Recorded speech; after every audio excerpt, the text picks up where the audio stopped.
Assalamualaikum warahmatullahi wabarakatuh. Perkenalkan, nama saya Husnaini, jurusan Agribisnis, Fakultas Pertanian, Universitas Halu Oleo.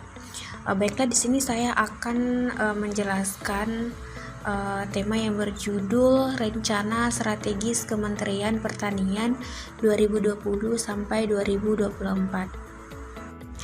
Sebelum kita membahas perencanaan strategis, terlebih dahulu kita membahas RPJP dari tahun 2005 sampai 2025, yaitu yang terdiri atas sasaran pokok, arah RPJP, dan skala prioritas RPJMN.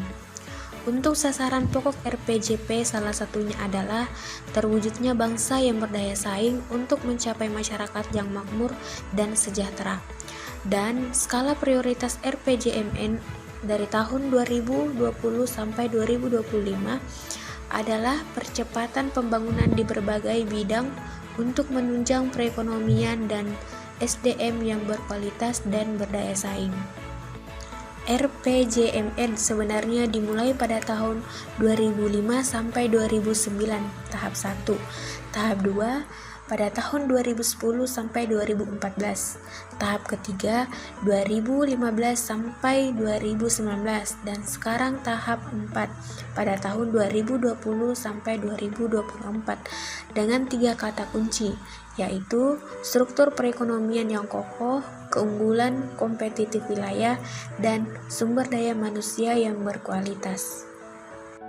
Ada beberapa faktor yang mempengaruhi isu strategis pembangunan ekonomi, diantaranya masalah regulasi, kualitas SDM dan infrastruktur yang rendah, masalah keuangan dan pasar. Yang terpenting adalah sistem inovasi yang tidak efektif. Hal itu akan memberikan dampak pada pertumbuhan perekonomian yang stagnan. Ada 5 indikator yang berkaitan dengan Sustainable Development Goals dengan fokus pembangunan, yaitu sumber daya manusia, polhukam, ekonomi, wilayah, dan infrastruktur. Kebijakan pembangunan dalam perencanaan pembangunan rendah karbon atau PPRK harus mencakup 6 unsur yang berhubungan dengan aktivitas manusia, yaitu energi, industri, kehutanan, perikanan, permukiman, dan pertanian. Kondisi saat ini, bidang pangan dan pertanian, kebutuhan bahan pangan semakin meningkat. Padi naik 4,7%, jagung naik 15,2%, daging naik 15%.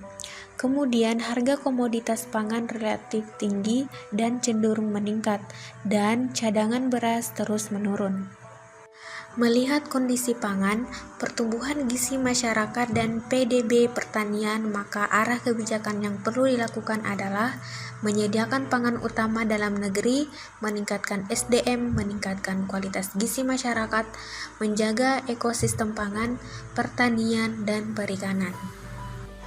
Bisa kita lihat RPJMN pada tahun 2020 sampai 2024 yang fokus kepada pembangunan infrastruktur pertanian dan pedesaan, peningkatan SDM dan teknologi pangan, penataan ruang, dan pengembangan aqua basic foods.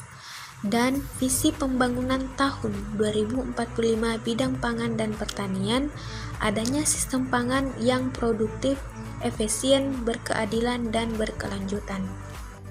Visi Indonesia pada tahun 2045 yaitu berkedaulatan, maju, adil, dan makmur melalui fokus pada pembangunan SDM, ekonomi, wilayah, infrastruktur, dan polhukam.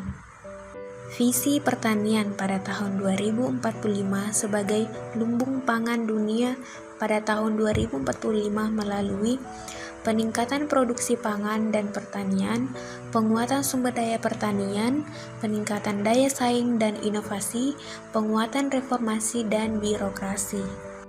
Pembangunan pertanian melalui perkebunan, peternakan, hortikultura, dan hutan pangan. Inilah peta daya saing pertanian tingkat nasional. Warna hijau adalah wilayah dengan daya saing pertanian yang tinggi, warna orange adalah sedang, dan warna merah adalah rendah. Adapun arah kebijakan dan strategi sebagai berikut. Kebijakan: melakukan upaya percepatan peningkatan produksi sumber daya pertanian. Strategi yang dilakukan yaitu meningkatkan ketersediaan lahan, infrastruktur, dan sarana pertanian, memperluas bibit, penguatan kelembagaan petani, penyuluhan, pembiayaan pertanian, perlindungan petani melalui asuransi, dukungan inovasi dan teknologi. Kebijakan 2 yaitu peningkatan diversifikasi pangan dan pemantapan ketahanan pangan.